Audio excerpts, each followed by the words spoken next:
how to enable Hey Google on an Android phone. Now that's what I'm going to show you guys in this quick video. So let's get started right away. Now what you want to do is simply open up the settings.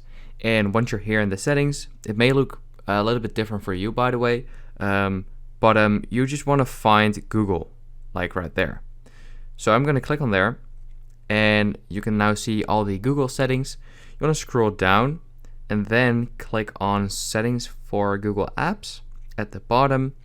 Then click on Search, Assistant, and Voice at the bottom as well. And then here, you should see Google Assistant right here in the middle. So click on there, and let's wait for it. Here you want to click on Voice Match, I believe.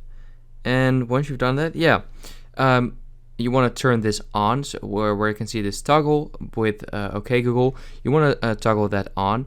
So once you've done that, now Google is enabled, and or Hey Google is enabled, and yeah, so that's kind of it. I hope this video helped you out. Please leave a like and let me know in the comments if it worked. I'll see you next time. Have a great day.